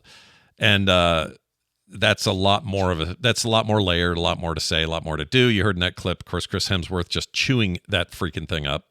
He is amazing in it, and I hope I'm going to go ahead and predict it. I think he will get a Oscar nom. I don't think he'll win, but he'll get a nomination for this, and he deserves it. He's very, very good in it. Everybody's good. It's great. You should watch it. The other thing I was going to say was, it's the kind of movie that you really do need to see at least twice. I think that it makes, I feel that way about Fury Road too, and I've seen it way more than twice, but these movies are best when you first get you come away with the initial shock of what you have just seen and how intense it was, and then go back again and go, all right, this time I have an idea of what happened, so now I can pay attention to some details. It's almost like a whole different experience the second time, and then you just freaking love it. Somebody the other day said to me, why do you think it tanked at the box office? And I said, well, why do you think, why do you, well, tank is a relative term. Yes. But Did I not said, meet ridiculously high expectations. didn't reach their high expectations. And my answer to that is always, well, what happened in 2015? Because neither did Fury Road. These kind of movies are not everybody, let's get in the car, grab the kids, grab grandma, let's go. Family film, yeah. It's not that. It is never going to be that. They never were that. All his movies, with the exception of Babe, Pig in the City, and all that stuff, when he's making these Mad Max epics, they're not for everyone, and they always tank a little bit in the theater. So those who are worried about, well, are we never going to get anything else out of him? Because he apparently has a whole third act he really wants to tell. And I hope he gets to do it. I think he will, but he has to hurry because he's almost 80. He's an old guy, right? I think the better controversy than the box office thing is when you have actors like Anya Taylor-Joy come away from a George Miller set and say that was rough. I don't suggest anyone ever do that. Like, yeah, it's hard. It's gonna make it so difficult for them to make another movie. Yeah, I think they probably will, though. I mean, you had the whole, like in Fury Road, Tom Hardy was apparently a total debutante pain in the ass on set. And everybody was mad at him all the time, and he fought with Charlize Theron and all that. And then later, I saw a video of him at a Comic-Con or something, essentially publicly apologizing to Miller because he just didn't know what this was going to be while you're in the middle of making it. And I think that there are enough people who would die to work with Miller that I don't worry about what this means. I think it'll probably, I mean, who knows what it even would be about? I don't even think we have indications of what his third act would be. Is it yet another prequel? Is it something post Fury Road? We don't know, but I want it so bad I can taste it. I love these movies. Furiosa fits right in nicely. If you haven't seen it yet, it's now streaming on Max and is available digitally if you want to buy it, which is what I did. And that movie freaking rocks. Yeah, So it's so weird that we talk about box office this way. Like, why aren't we talking about Horizon and American Saga instead of Furiosa? Like, that's a movie that actually tanked. Yeah. And like, I can't wait to Furiosa see it though. I need access to it. I just want to see it. Yeah. But like, Furiosa ended up making about as much money as Civil War. And Civil War is considered a box office success. You know, it costs less to make, but like, what's the deal? I just don't understand these discussions. It's also bad. Gaming is bad that way now too. I remember back in the day, if you sold 1 million copies of a game, it didn't matter what the game was or who made it. That was considered a runaway success. You have a franchise on your hands. Let's now do 30 years of that game because 1 million is your success. Now, these companies will come out and go, well, we sold 15 million copies and they didn't quite reach our expectations, so we're firing everybody and canceling the project. It's like, our expectations need to reset. Like, come on, man. Like, I realize the industry has gotten bigger, so 1 million is no longer what it used to be in terms of total people, in terms of what the audience size is, but I don't know. You can't have perpetual growth. I don't know why people think we can. But and there's also just moments when weird things happen, like Wonka grosses $630 million, and like, oh no, because that just makes everybody else look bad. You know? Yeah. Like Wonka has no business. It would give Furiosa gross to 172 million worldwide. Right. Like, and Furiosa is great. It's great. It'll like, have a long tail, though. It'll have a nice long tail. Just like Fury and Road it's a good success at the box office. And like, I don't know what we want. Yeah. What do we want as people? You know, we got to ask that question. And when do we want it? Now. Yeah. Oh, wait a minute. Yeah. Free Rangers is right. Square Enix is the worst at this. If something doesn't sell exactly what they want, they think it's a complete failure and they fire everyone. I hate that. Jeez. Well, anyway, so there it is. Furiosa on Max. All of these things will be up on quicktms.li, except for Yakitori, because nobody wants in their life. That freaking sucks. Choo choo choo choo. And they may have been even saying some really important, like, science fiction stuff. It may have been amazing plot progression. But you just can't get past the choo choo choo. No, they just all choo choo and choo choo choo choo. It's like, I can't take you rat people seriously. Anyway. Randy, it's always good having you on, man. It is, but most importantly, I'm glad that you're home safe. I'm home safe finally. I feel like I spent so much of last week watching you sit at an airport. It's just, It was a lot of airport time, but it was also very quick, and the way it worked out was fine. I'll tell you what, if you end up at the Blizzard campus for some reason, it's Randy you want touring you around. Okay, that's the guy. Torin. Yeah, he should touring you around.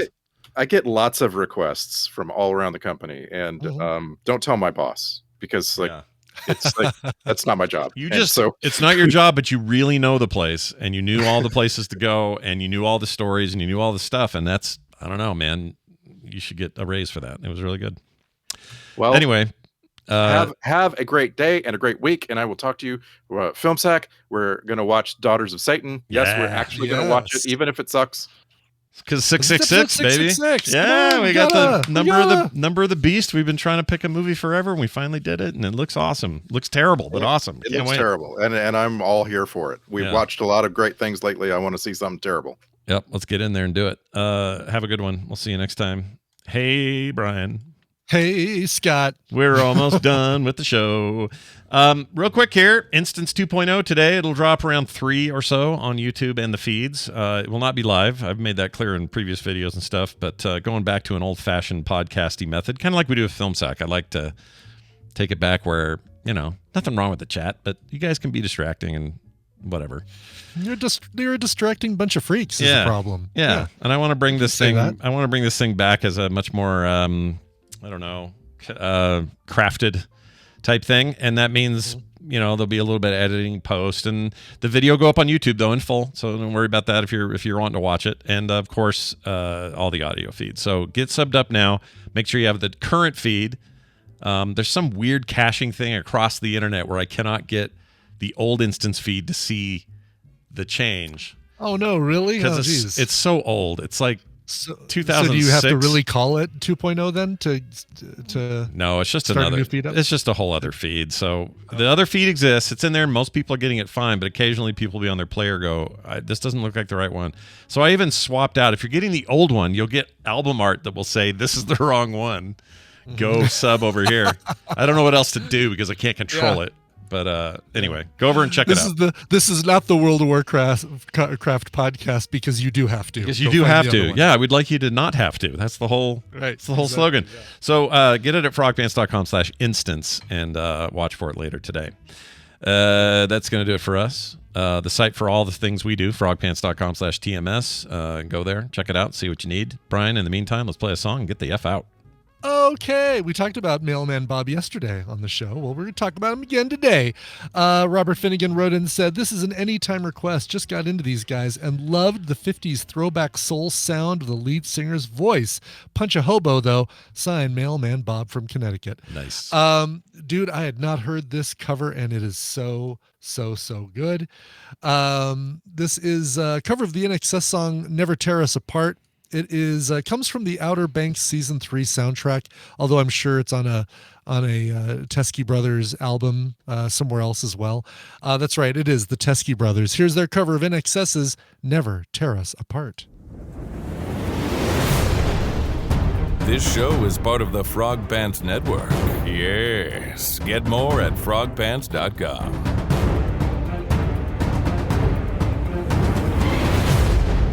This is heroin. This is heroin. Oh, we're talking about World of Warcraft for Brian.